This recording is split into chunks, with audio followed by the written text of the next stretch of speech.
اور جب حضرت نوح علیہ السلام سب کو لے کر کشتی میں سوار ہو گئے، زمین سے پانی ابلنا شروع ہو گیا، آسمان سے پانی گرنا شروع ہو گیا، اس قدر پانی آیا کہ بڑے بڑے پہاڑ اس پانی میں گم ہو گئے، اور پانی کی لہریں اور اس کی موجیں ایسی تھیں کہ جیسے بڑے بڑے عظیم پہاڑ ہیں۔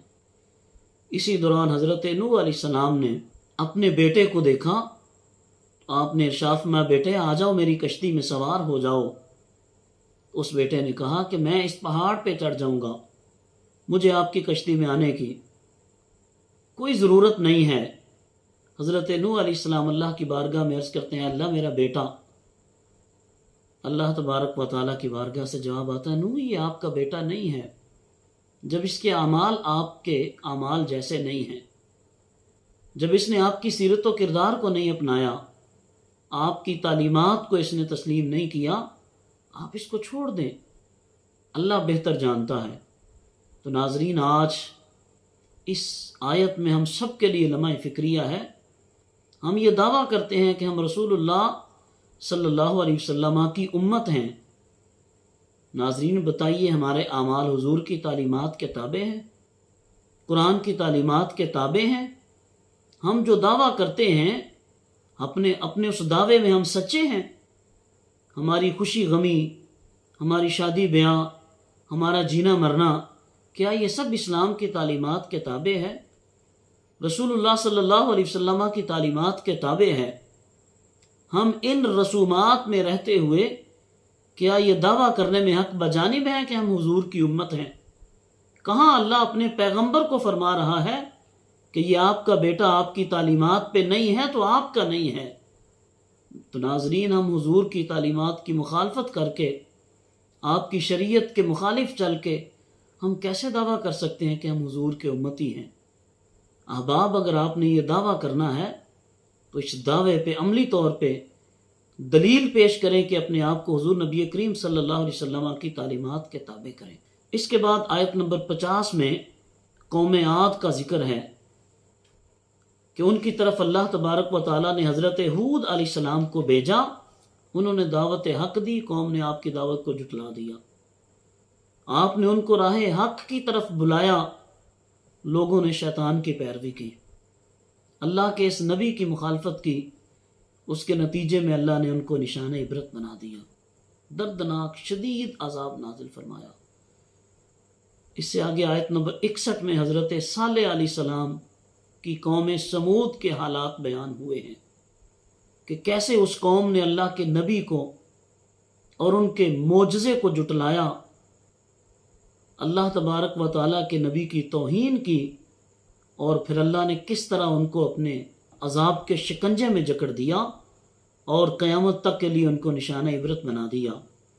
آیت نمبر 77 میں حضرت لوط علیہ السلام کی قوم کی بدعمالیوں کا ذکر ہے اور ان پر اللہ کے شدید عذاب کا ذکر ہے۔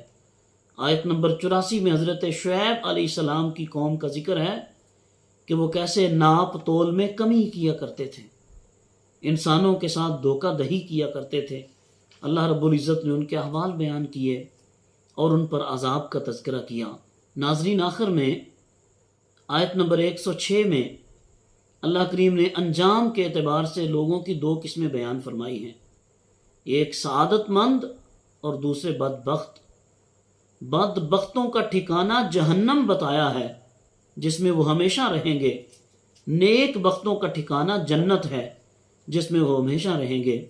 تو ناظرین کرام ہمیں کوشش کرنی چاہیے کہ ہم نیک بختوں کی صف میں اپنے آپ کو شامل کریں، اسلام کی تعلیمات کو اپنائیں، رسول اللہ صلی اللہ علیہ وسلم کی تعلیمات کو اپنائیں۔ ناظرین اس بارے میں اگلی سورہ مبارکہ سورہ یوسف یہ مکہ مکرمہ میں نازل ہوئی۔ ترتیب مصحف کے اعتبار سے اس کا نمبر ہے 12واں، جبکہ ترتیب نزول کے اعتبار سے اس کا نمبر ہے 53واں۔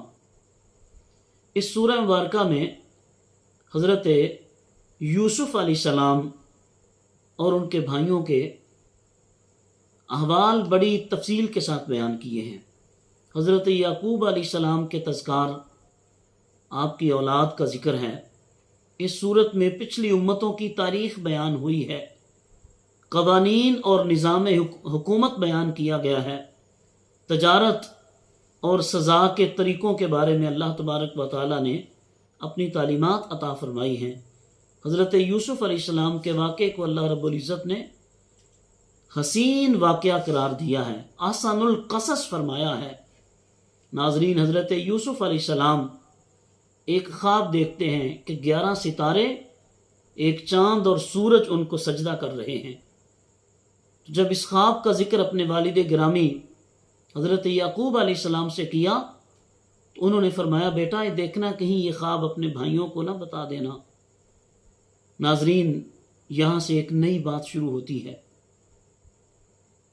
اللہ کے نبی کے گھر میں پیدا ہونے والی اولاد، آغوش نبوت میں پرورش پانے والی اولاد، پھر ان کے اندر دیکھی حسد کیسے کوٹ کوٹ کے بھرا ہوا ہے۔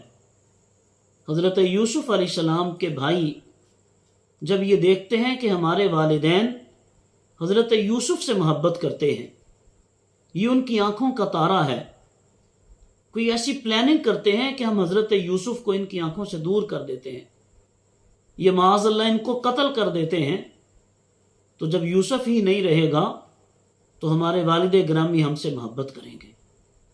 ناظرین، یہ ایک نبی کی اولاد، نبی کے گھر میں پرورش پانے والے بیٹے، ان کا اپنے بھائی کے بارے میں حسد ملاحظہ کیجئے۔ اور آج ہمیں اس سے سبق حاصل کرنے کی ضرورت ہے۔ اللہ کریم نے انسانی بیہیویئر کو اس سورہ مبارکہ میں بیان فرمایا ہے کہ انسان کس حد تک جا سکتا ہے۔ حضرت یوسف علیہ السلام کے بھائی حضرت یعقوب علیہ السلام کے پاس حاضر ہوئے، ابا جان یوسف کو ہمارے ساتھ بھیجیے، یہ ہمارے ساتھ جائے گا، آؤٹنگ کرے گا، خوش ہوگا، کھیلے کودے گا، ہم اس کو باہر لے کے جائیں گے۔